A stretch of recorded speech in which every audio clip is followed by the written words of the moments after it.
The sound of fine china shattering against the wall echoed through the 4,000-square-foot penthouse in the heart of Manhattan's Upper East Side. The silence that followed was even more disturbing. Every staff member in the apartment froze in place, eyes downcast as the boss breathed heavily, staring at the shards scattered across the imported Italian marble floor. "The coffee was cold, Mrs. Rodriguez. Cold." William Hayes ran his hand through his perfectly groomed salt and pepper hair. At 48, the owner of one of the largest real estate development companies in New York wasn't accustomed to being contradicted. "That's the third time this week. If you can't do your job properly, maybe I should find someone who can."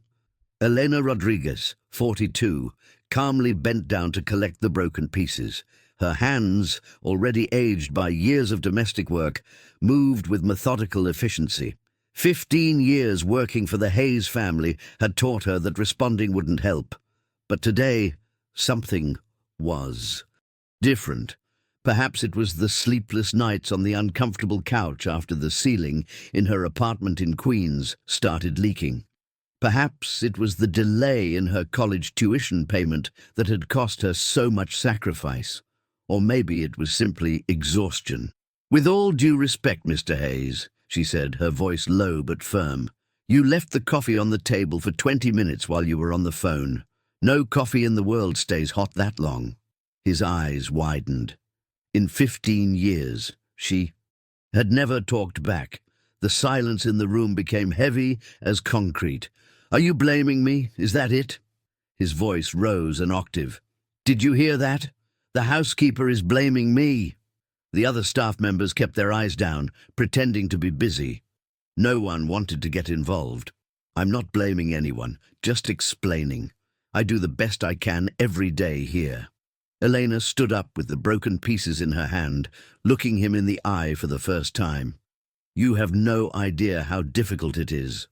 William let out a dry laugh. "Difficult? You want to talk to me about difficulty? I built an empire from nothing. I work 18 hours a day.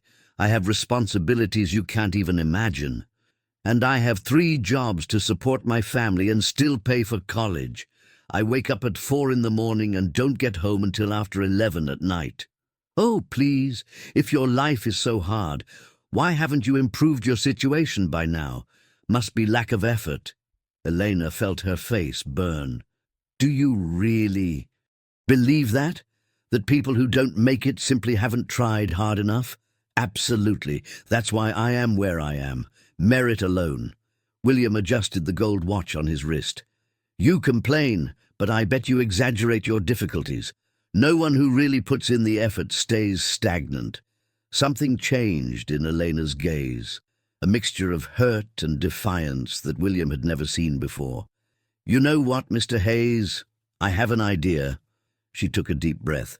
"Why don't you spend one night at my home? Just one, to see how easy my life is." The proposal caught William completely off guard. He looked at Elena as if she had suggested a visit to Mars. "Are you crazy? Me sleep in the projects?" "Yes, in the projects, sir. Corona, Queens. If you're right and it's all just exaggeration on my part, you can fire me with a clear conscience. And if I'm right, well, then you owe me an apology." William's pride took a direct hit. The idea that his housekeeper could prove him wrong was unbearable. Besides, showing her the reality of her lack of effort would be a valuable lesson. "You know what? I accept your challenge. One night, tomorrow. And when I come back, we'll have a serious talk about your future in this house." An exchange of glances sealed the unlikely agreement. Neither of them had any idea how that night would change their lives forever. What would you do in Elena's place? Would you confront your arrogant boss or let the injustice slide to keep your job? And if you were William, would you accept the challenge to experience a reality so different from your own? William Hayes wasn't born with a silver spoon in his mouth, as many assumed. The son of Irish immigrants who arrived in New York in the 1970s, he grew up in a working-class neighborhood in the Bronx, listening to his father repeatedly say, Only those who don't try hard enough fail. Sean Hayes owned a small hardware store and worked 7 days a week. His mother, Margaret, took in sewing. While managing the household, William learned early on that nothing would come for free. At 12, he was already helping in the store. By 16, he was selling products door to door to supplement the family income. He got into City College with a partial scholarship, working during the day and studying at night. He graduated with honors and, with a bank loan, opened his first real estate company. The turning point came when he secured a contract to build affordable housing in Brooklyn. From there, he never stopped. Increasingly larger buildings, multi-million-dollar government contracts, strategic partnerships. In 20 years, Hayes Development became one of the 5 largest in the country. He married Sophia, the daughter of a prominent banker, more for convenience than love. They had 3 children who barely saw their father. The marriage ended after 10 years, and the children, now adults, maintained a distant relationship with him. William buried himself even deeper in work. At 48, he was a lonely man, surrounded by luxury and yes-men. His favorite motto, which he repeated in every interview, "There's no such thing as luck, only hard work." Elena Rodriguez was born into a large family in rural Puerto Rico. By age 8, she was already helping her mother wash clothes for other people. Her father, a sugarcane cutter, died early, a victim of alcoholism and exhausting labor. Elena dreamed of education, but had to leave school in 7th grade to work as a domestic helper. At 18, she followed the path of many Puerto Ricans and came to New York in search of opportunities. She got a job as a cleaner in a luxury condominium, where she met Carlos, a security guard. They married quickly and had 2 children. Carlos died in a robbery when their youngest was only 3 years old. A widow at 30, Elena started over from scratch. She got the job at the Hayes household, which paid better than cleaning. With double and triple shifts, she supported her children and even managed to resume her studies. Now at 42, she was in her 2nd year of college, studying social work. For her, it was a chance to finally help others who, like her, had to fight much harder for much less. Her mantra, repeated to her children every morning: "Life is hard, but we are stronger." The morning after the confrontation, William woke up restless. Was he really willing to fulfill that absurd bet? Sleep in his housekeeper's home in the middle of the projects? His first reaction was to cancel everything, but something in him, perhaps pride, perhaps curiosity, prevented him from backing out. "What do you think you're doing, William?" questioned Richard, his partner and longtime friend, when he learned of the plan during lunch at the Four Seasons, an exclusive restaurant in Manhattan. "You're going to Corona to spend the night? Have you lost your mind?" "It's just one night," William replied, methodically cutting his filet mignon. "I'm going to prove a point to my housekeeper. She thinks her life is harder than mine, that she can't prosper because of circumstances." He made air quotes with his fingers. "I want to show her it's all about attitude." Richard shook his head in disbelief. "What if you get mugged, or worse?" "I've thought about that. I won't take anything valuable, just my phone and some cash. Besides, I'll be with her, a respected resident." "I still think it's crazy." William smiled with superiority.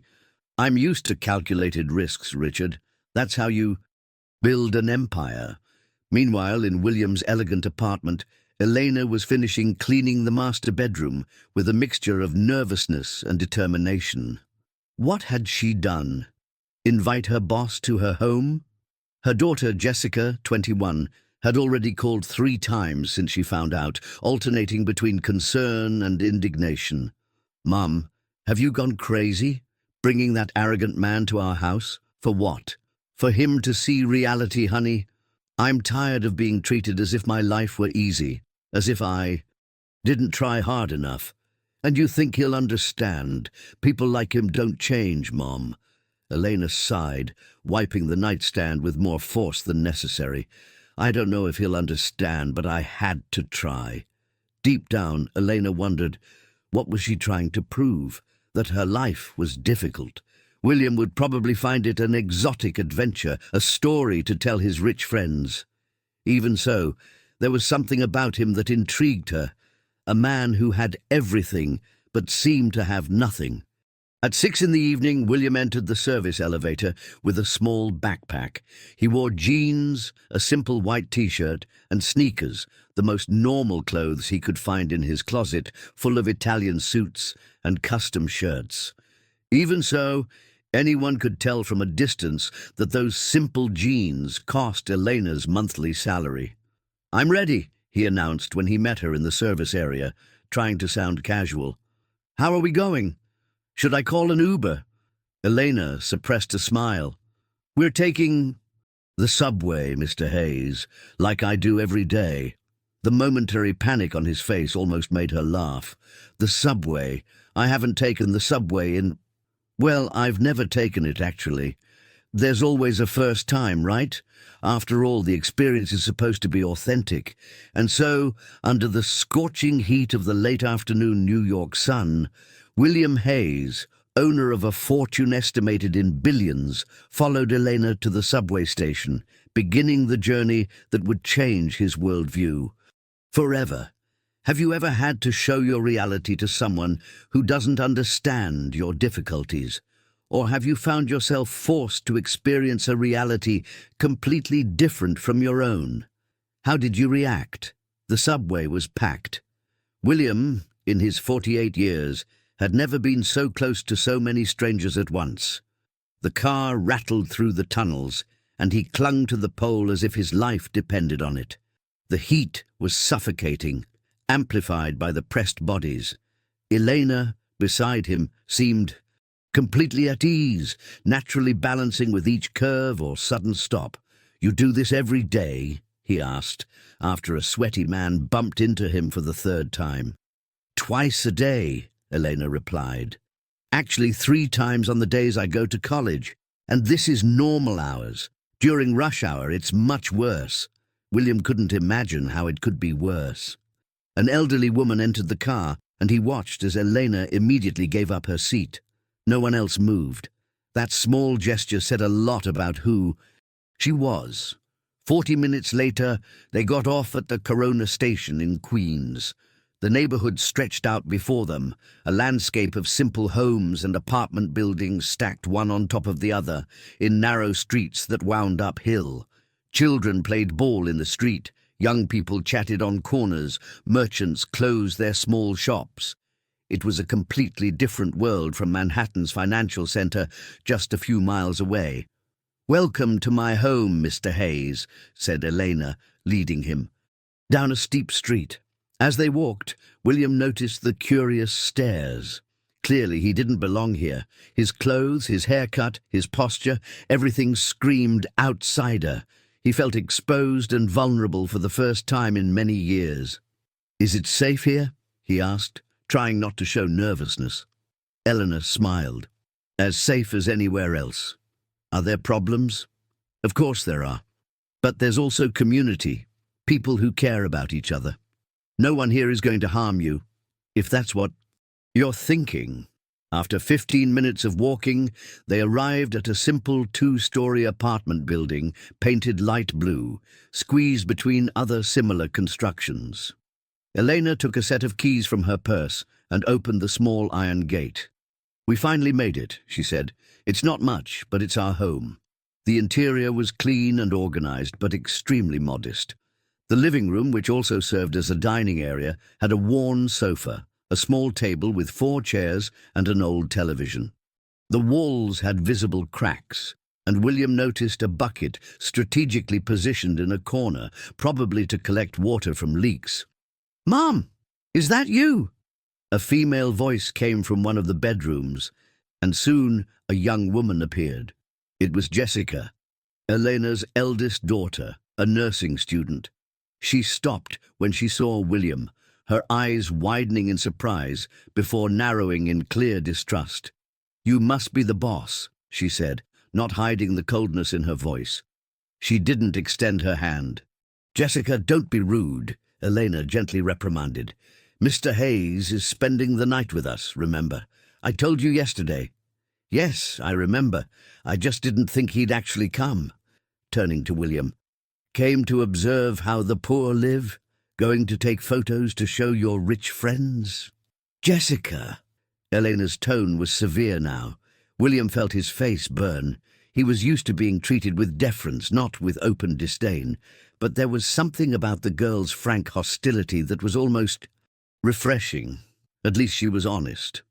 No need to worry, he replied, trying to maintain his composure. I'm not here to judge anyone. Your mother invited me to better understand your reality. Jessica rolled her eyes. Whatever. I'm going to my room to study. I have an exam tomorrow. When she left, an uncomfortable silence hung between William and Eleanor. I'm sorry about that, Eleanor finally said. She's protective. No need to apologize. She has every right to be suspicious. At that moment, the front door opened again, and a boy of about 15 entered, sweaty and with a soccer ball under his arm. It was Michael, Elena's youngest son. Unlike his sister, he showed more curiosity than hostility. Hi, are you my mum's boss? He asked directly, studying William from head to toe. Wow, that watch must have cost a fortune, right? William instinctively covered his Rolex with his hand. He had forgotten to take it off. Michael, go take a shower. We have a guest, and dinner will be ready soon, said Elena, gently pushing her son toward the bathroom. The boy obeyed, but not without giving William one last curious look. The bathroom is over there. Elena pointed to a door at the end of the hall. You can leave your things in Michael's room. You'll be sharing his space tonight. And where will he sleep? With his sister. It's just for one night. William followed the narrow hallway to the tiny room that belonged to the teenager. There was a bunk bed, a simple desk, and a small wardrobe. The walls were covered with posters of soccer teams, NY Red Bulls prominently, and famous players. It was any boy's dream at that age, but in an economically limited version. He left his backpack on the bottom bunk and returned to the living room, where Elena had already started preparing dinner. The kitchen was just an extension of the living room, separated by a counter. All spaces were connected, with no privacy. "Can I help with anything?" he offered, feeling out of place. Elena looked at him in surprise. "You know how to cook." "Not exactly," he admitted, "but I can cut something, maybe?" She handed him a knife and some carrots. "You can dice these into small cubes, please." As he awkwardly cut the vegetables, William observed Elena at work. Her movements were precise and efficient, conserving energy, water, gas. She reused absolutely everything, from vegetable peels to leftovers from the previous day's lunch. What would be discarded without a thought in his home was transformed into a meal here. "What are we preparing?" he asked, genuinely curious. "A rice dish with what we have at the moment," she responded naturally. "The secret is in the flavor, not the expensive ingredients." The simplicity of the statement hit him in an unexpected way. How many times had he dined at starred restaurants without really appreciating the food? How many times had he discarded nearly untouched plates? At that moment, they heard a noise coming from the ceiling. A constant dripping. Elena sighed and got another bucket, strategically positioning it. "The rain has started," she explained. "We've had some leaks since the last storm. I haven't been able to save enough money for the repair yet." William looked up and noticed several moisture stains on the ceiling. "How much would the repair cost?" "About $2,000 at least. Part of the roof needs to be redone. But now with college tuition and Michael's school supplies..." She let the sentence die, shrugging. $2,000, the equivalent of a dinner for four at his favorite restaurant. The equivalent of what he spent on a single bottle of wine. For him, an insignificant amount. For her, an insurmountable obstacle at the moment. Dinner was served at the small table. Jessica joined them, still clearly uncomfortable but a little less hostile. Michael, on the other hand, bombarded William with questions about cars, travels, and how much the things he owned cost. Michael, that's rude, Elena reprimanded. Sorry, Mom. It's just that I've never met a real rich person before. William didn't know whether to laugh or be embarrassed. It's okay, I don't mind. What do you want to be when you grow up, Michael? The boy's eyes lit up. A professional soccer player or a civil engineer. Depends on which works out first. He's great at math, Elena said proudly.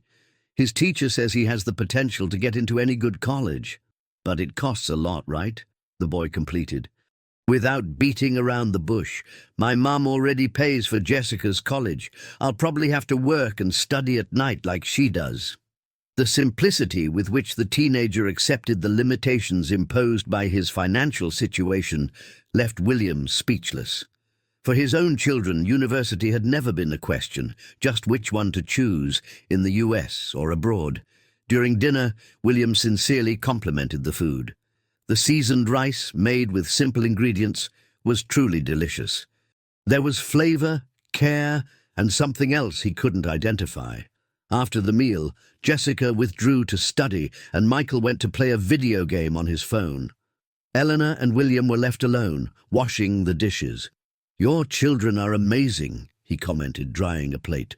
Polite, intelligent, focused. They are my greatest pride, Elena replied. Everything I do is for them. And their father? The question escaped before he could contain it. Elena's face turned serious. Carlos died. 12 years ago, a robbery at the condominium where he worked as a security guard. Michael was only 3 years old. I'm sorry, I didn't know. How could you? You never asked anything about my personal life in these 15 years. The comment, said without accusation, just as a statement, made William uncomfortable. It was true. In 15 years, he had never been interested in his employee's personal life. He had never asked about her children, her dreams, her difficulties. Elena was just someone who performed tasks in his home, invisible most of the time.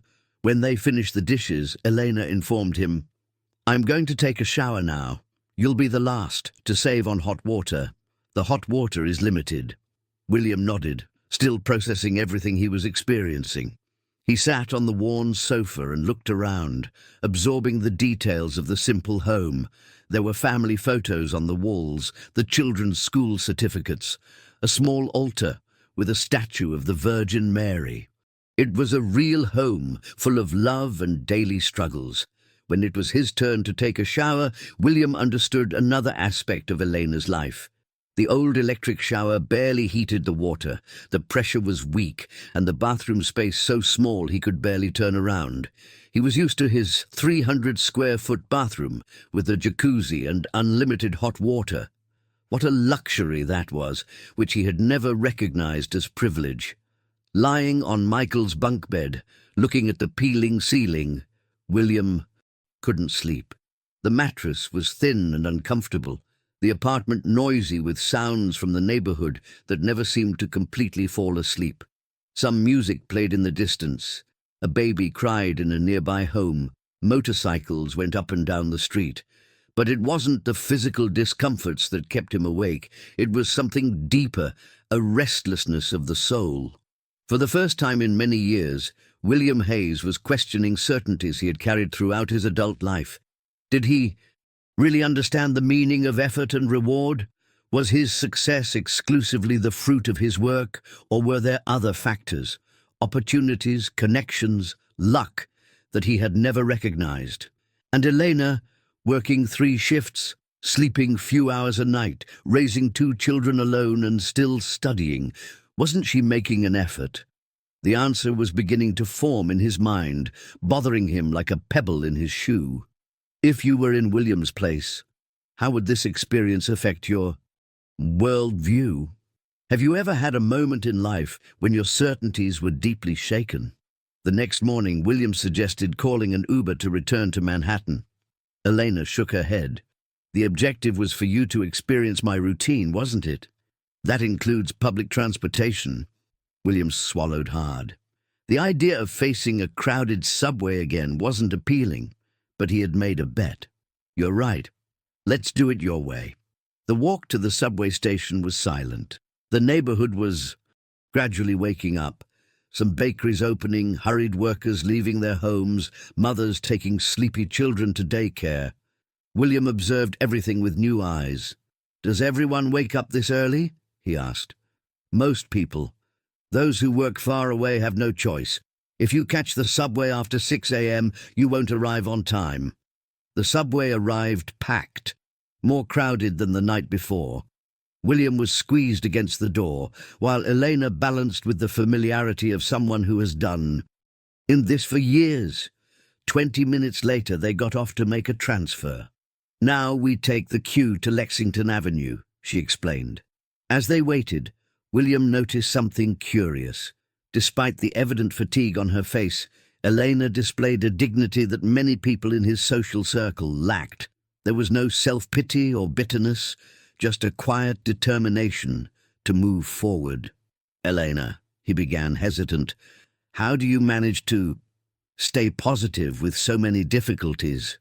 She smiled, a genuine smile that lit up her face. "It's not a question of being positive or negative. It's a matter of survival. Complaining doesn't pay bills, and I have many blessings. My children are healthy. I have a roof, a job. Many don't even have that." William felt a lump in his throat. The blessings she mentioned were the minimum that any human being should have, not luxuries for which one would feel grateful.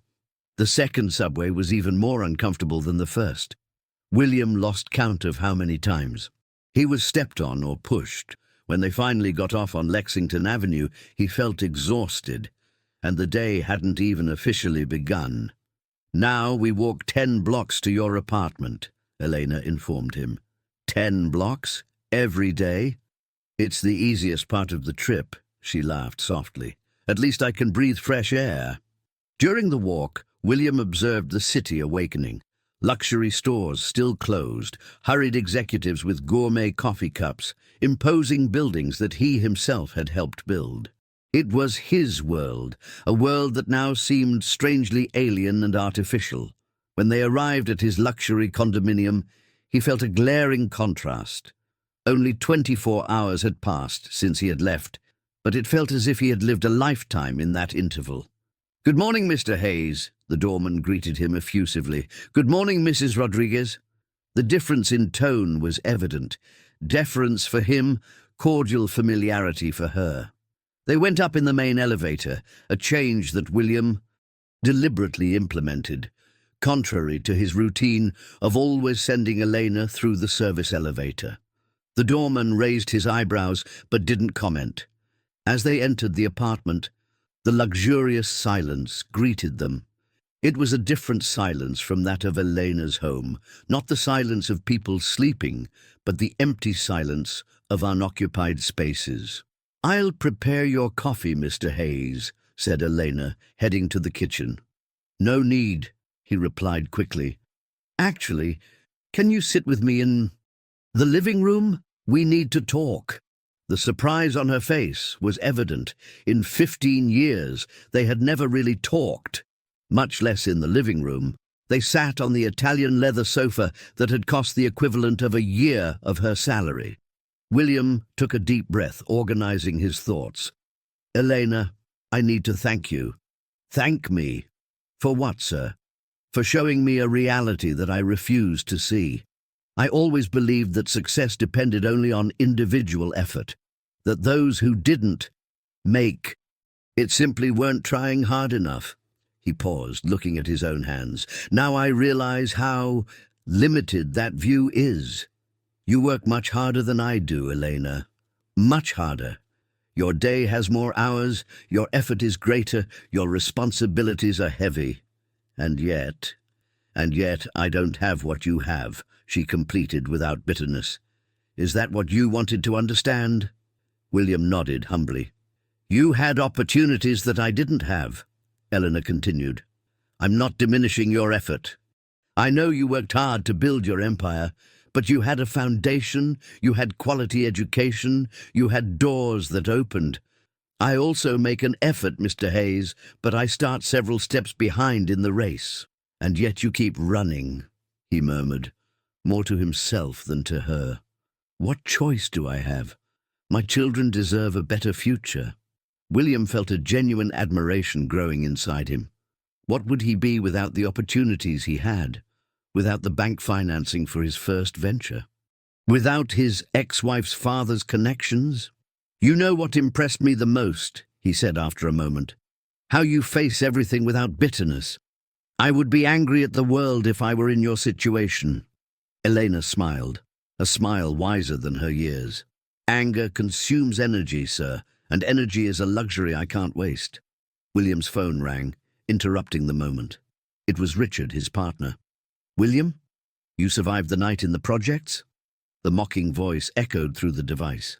We're waiting for you for the meeting with the Chinese investors. Will you be able to get here on time, or should I send a rescue helicopter? He laughed at his own joke. William looked at Eleanor, who was discreetly getting up to start her chores. Richard, I'll need to reschedule the meeting. Something important came up. Important? More important than a $50 million investment?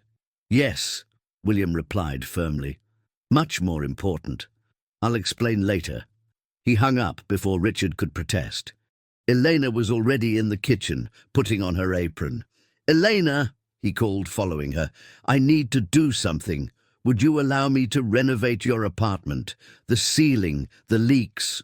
She looked at him in surprise. Mr. Hayes, you don't have to do that. I didn't show you my reality to ask for charity. It's not charity, he replied sincerely. It's justice. A small course correction in the universe. Have you ever stopped to reflect on the invisible privileges that shape your life, or on how the same rules can produce very different results depending on each person's starting point? In the weeks that followed, William Hayes surprised everyone, starting with his work team when he announced a complete revision of the company's salary policy, increasing the wages of lower-level employees by 30%. Then, when he began occasionally taking the subway to keep his feet on the ground, as he said, and especially when he started frequenting Corona not just to supervise the renovation of Elena's apartment, but to better understand the community's needs, Richard, his partner and longtime friend, was perplexed. Were you kidnapped and replaced by a clone? He joked during lunch at the Four Seasons, now a rarity in William's schedule. Since when do you care about social responsibility? You always said that was just a marketing thing. William sipped his wine thoughtfully. Maybe I was wrong about many things, Richard. I spent my entire life believing that my success was exclusively my own merit, that anyone could get where I got, just needing effort. And isn't it that way? No. Not at all. We had invisible privileges that we didn't even recognize as such. Access to quality education, bank credit, network of contacts, and mainly, we didn't have to spend energy simply to survive. Richard rolled his eyes.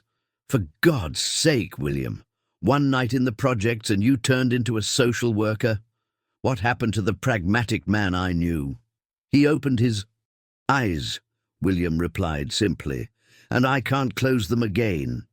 In Elena's apartment the changes were visible. William hadn't just fixed the ceiling. He had renovated all the electrical wiring, installed a solar water heater to ensure hot water, replaced doors and windows, and remodeled the bathroom, all with her permission, respecting her space and her choices. You didn't have to do all this, Elena said when the work was completed, visibly moved. Yes, I did, William replied simply. And please stop calling me Sir or Mr. Hayes. My name is William. This small change, from formal to personal, symbolized a larger transformation. William no longer saw Elena as the housekeeper, but as a strong, intelligent woman with dreams and struggles that deserved respect, and more, as someone from whom he could learn a lot. On a Sunday afternoon, 2 weeks after the renovation was completed, William received an unexpected message, an invitation from Elena for lunch at her home. "To say thank you," the message said. "My children insisted." The idea left him strangely nervous. One thing was to visit the home as a benevolent boss making improvements. Another was to go as a guest. Without realizing it, William was more concerned with the approval of Elena's family than he used to be with the opinion of his fellow businessmen. When he arrived in Corona that Sunday, he didn't come by Uber or his own car. He took the subway, as he had promised himself to do regularly. In his hands, he carried a bouquet of flowers for Eleanor and books for the children, engineering for Michael and nursing for Jessica. He was greeted with genuine smiles. Even Jessica, initially so hostile, seemed to have softened her stance. "Welcome, William," said Elena, using his first name naturally, as if it had always been that way. The lunch was simple but delicious. Elena's famous rice and beans, which he had so often praised without really knowing who prepared it. He had always assumed it was the cook hired for special occasions. The conversation flowed naturally, without the invisible class barriers that had previously separated their worlds. Michael spoke enthusiastically about his grades in math and physics. Jessica, more reserved, told about her internship at Queen's Hospital, and Elena, at the center of it all, radiated a quiet happiness that William had never noticed before. "You seem different," he commented when the young people retired after dessert, leaving them alone on the small balcony. "Different how?" "Lighter, more yourself." Eleanor smiled.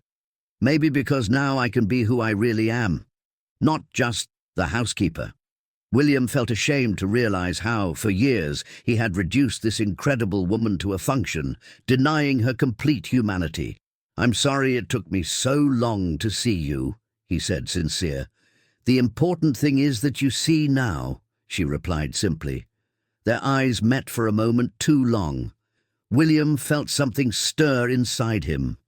A new emotion, unknown and at the same time familiar. He quickly looked away, confused. Was it possible that he was attracted to Elena? The idea frightened him, not just because of the social implications, which would certainly be a scandal in his circle, but mainly because he didn't know if he had the right to feel something like that for her. Would it be appropriate after so many years treating her as invisible? "Elena," he began, hesitant, "in these last few weeks, I've been thinking a lot about us." She looked at him with curiosity, but also with caution. "What do you mean?" "I don't know exactly.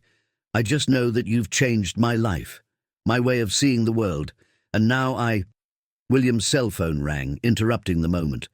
It was Sophia, his ex-wife. "William, where are you? Did you forget your son's birthday?" He closed his eyes, inwardly cursing. He had completely forgotten the celebration of Tyler's 27th birthday. "No, of course not. I'm on my way," he lied, looking at Elena with a silent apology. When he hung up, the moment had passed. "You need to go," Elena said, understanding. "Yes, unfortunately, but can we continue this conversation another day?" She nodded, an enigmatic smile on her lips. "Of course. We have time." At his son's birthday party, held at an exclusive restaurant in Soho, William felt out of place.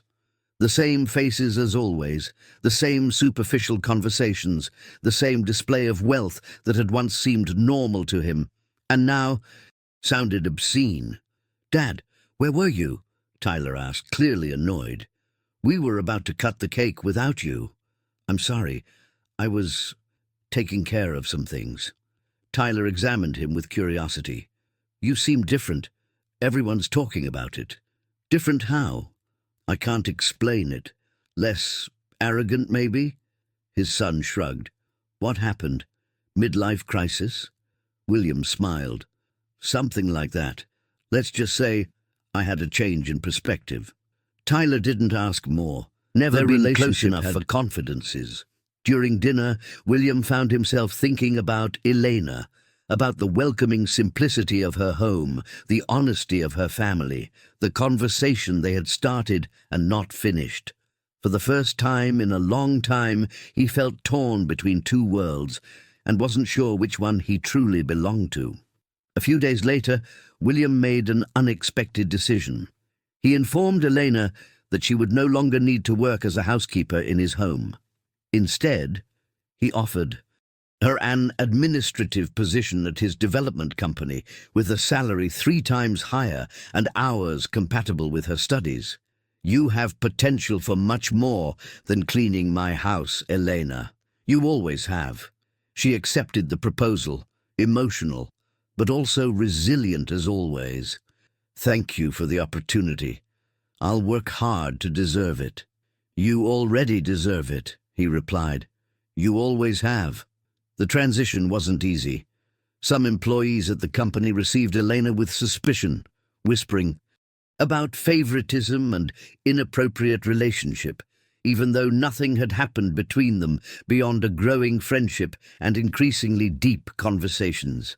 William ignored the comments, but Eleanor felt them. And each day she proved her worth not just to her colleagues, but mainly to herself. Her natural intelligence, combined with the iron discipline that life had taught her, made her an exceptional employee. Meanwhile, their friendship deepened. They shared lunches, conversations about books that William recommended and Elena devoured with enthusiasm, discussions about music, film, and also about the different realities of America. She taught him about resilience and simplicity. He showed her cultural worlds previously inaccessible to her. One evening, after a simple dinner at his apartment, where William insisted on cooking personally, albeit clumsily, the tension between them finally came to the surface. "Elena," he began, as they shared a glass of wine on the balcony, overlooking Central Park, "I've been feeling something for you, something I have never felt before." She didn't seem surprised, but her eyes revealed caution. "William, we live in very different worlds."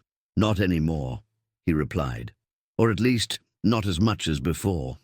"Even so, what would your social circle say? Your family? Former boss and former housekeeper?" She shook her head. "People would be merciless, especially to me." "Since when do you care what others think?" he gently provoked. "I don't, but I'm not naive either. I know how the world works." William moved closer to her, taking her hands in his. "Elena, you've taught me more about life, strength, and dignity than any person I've ever met. You've made me a better man." "And you," she replied, her voice soft, "made me believe that I deserve more than what I was always told was my place." The honesty in her gaze touched William deeply. There was not just attraction there, but a mutual respect built on solid foundations of personal transformation. "I don't know what the future holds for us," he continued.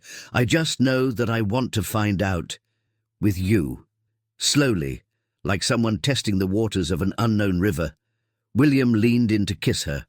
Eleanor hesitated for a brief moment, not for lack of desire, but for the weight of all the social barriers that kiss defied. Then, with the same courage that had guided her throughout her life, she reciprocated. It was a simple kiss, but deeply meaningful. Not just the union of two people, but the symbolic dissolution of barriers that had for so long divided their worlds. When they parted, Elena had tears in her eyes. "I'm afraid," she admitted.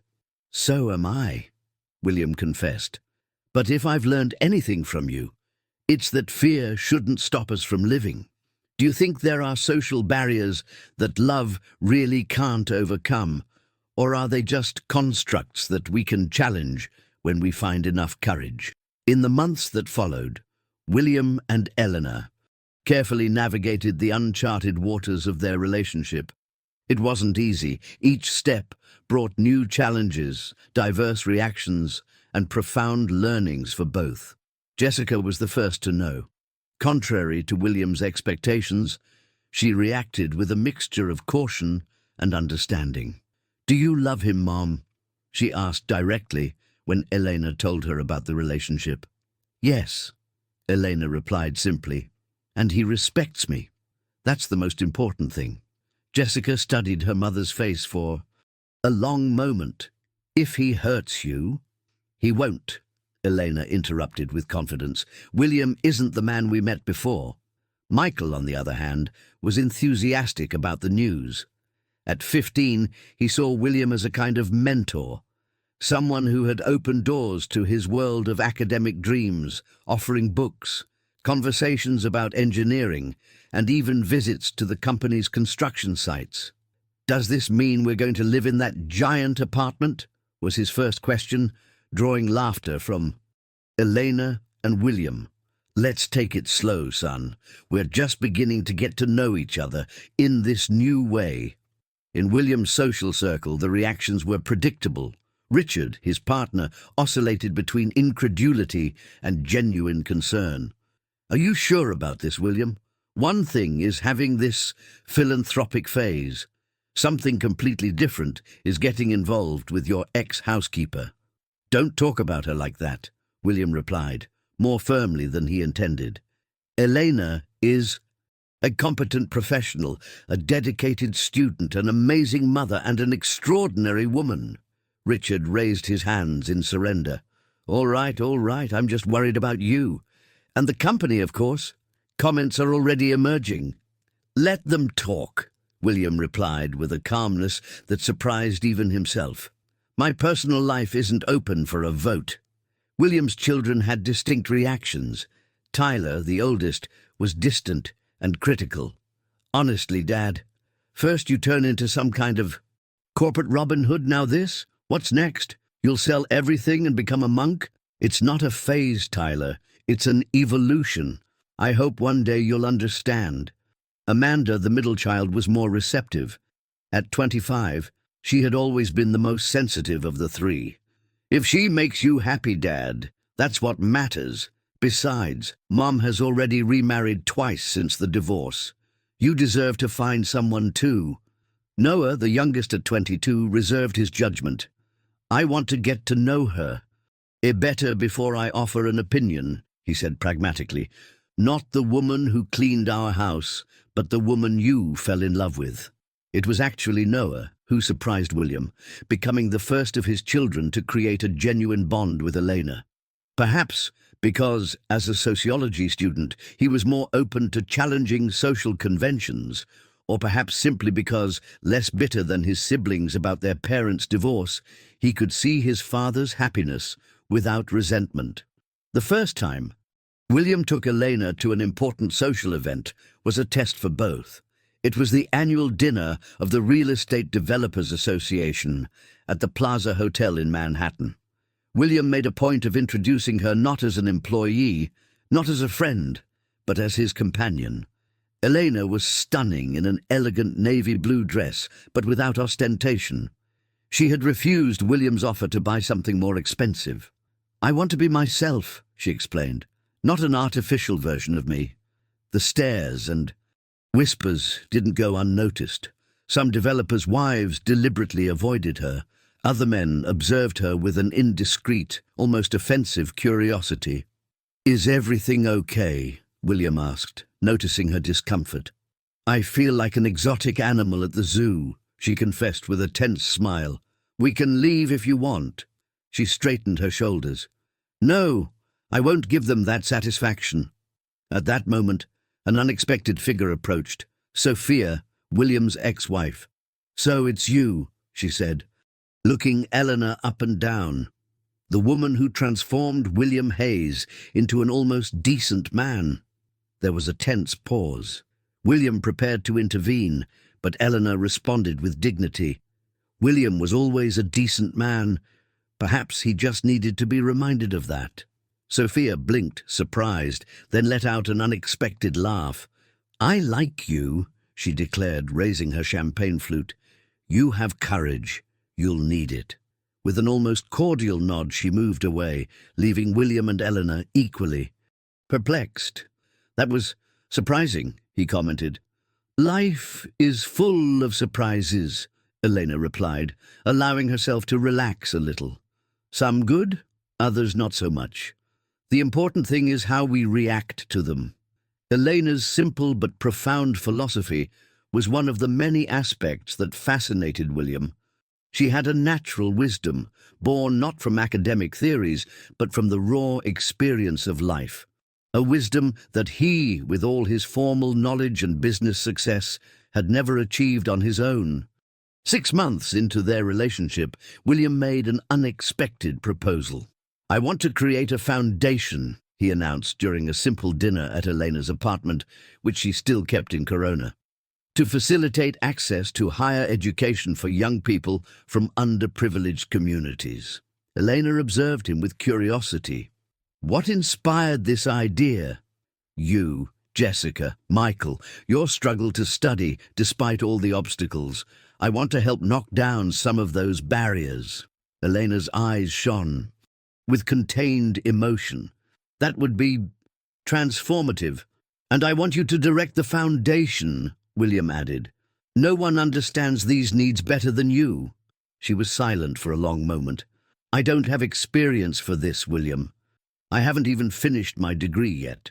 You have the most important experience, that of real life.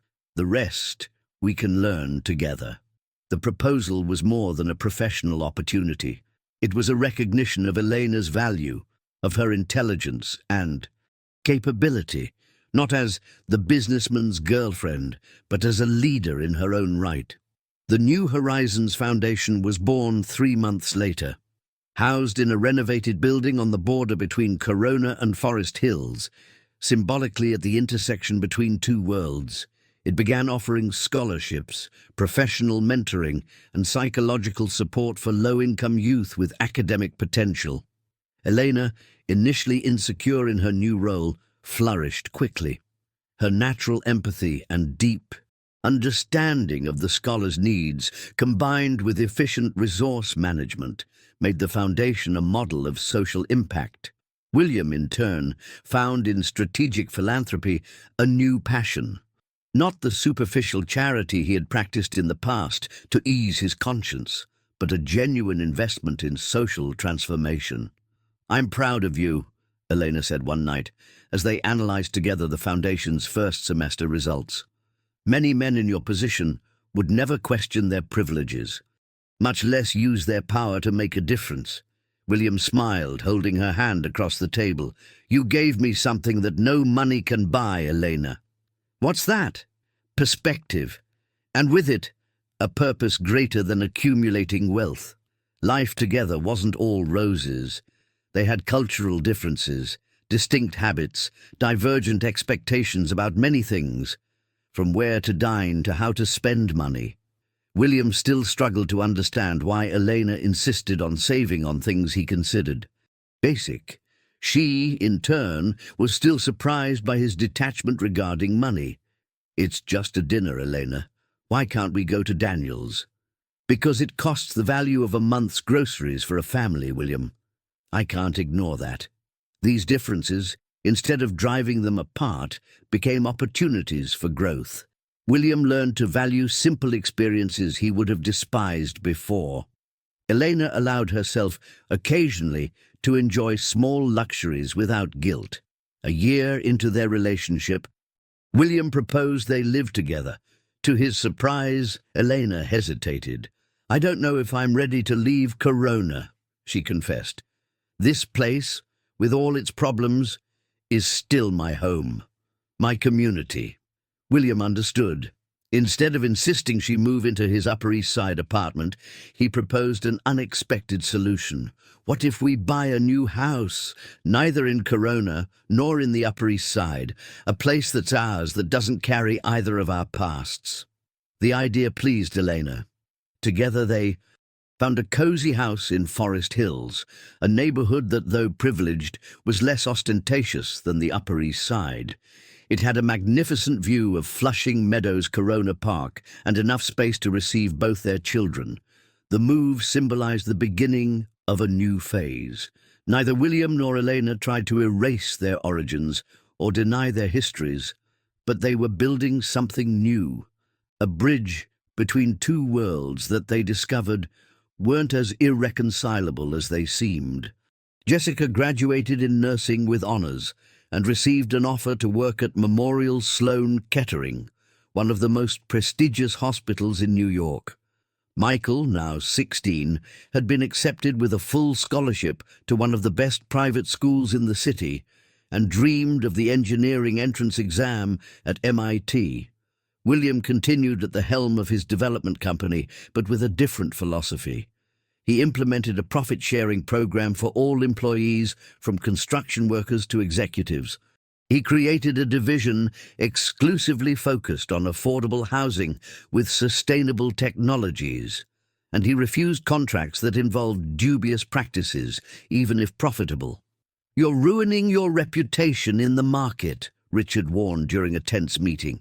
"We're losing golden opportunities. We're gaining something more valuable," William countered: integrity.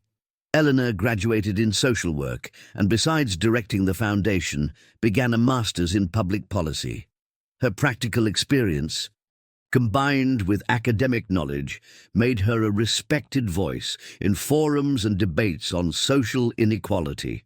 On a Sunday afternoon, as they prepared a barbecue to welcome both their families, a tradition they had established, William surprised Elena with a small blue velvet box. "It's not exactly a marriage proposal," he explained, nervous as a teenager.